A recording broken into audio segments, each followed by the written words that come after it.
తిరుమంజనం చెప్పి మహాకుంభమేళా జరిగేటటువంటి సందర్భంలో ఆనాడు క్షీరసాగర మథనం జరిగింది. రత్నైర్మహాబ్ధేర్తుతుషుర్నదేవానభేజిరే భీమవిషేణ భీతి నిర్వర్తిస్తూ ఉన్నారు. నీరాజన కార్యక్రమాన్ని కూడా సమర్పిస్తూ ఉన్నారు. మనందరం అనుకుంటాం స్వామివారికి నీరాజనాన్ని సమర్పించేటటువంటిది కూడా మరి వైఖానస ఆగమంలో చెప్పబడింది. శ్రీ విష్ణువచ్చన సార సంగ్రహం ఏమని చెప్పింది అనంటే, ఇలా హారతిని సమర్పించడంలో సర్వలోకహిత ఏకమన్యా గ్రామ సమృద్ధయే రాజస్థాన సమృద్ధ్యర్థం త్రిధా భ్రమణమాచరే తద్దీప దర్శనానృణాం ఆయుశ్రీ పుత్రవృద్ధయ. అంటే సర్వలోకాల శుభాన్ని కాంక్షించి స్వామివారికి హారతిని సమర్పిస్తారట.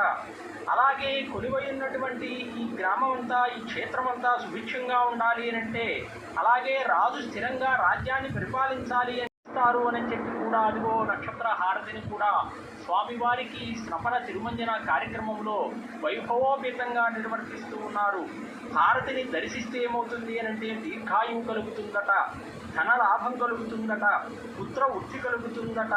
ఇలా స్వామివారికి ఈ హారతులను సమర్పించడం ద్వారా లోకానికే శుభం కలుగుతుంది అని కూడా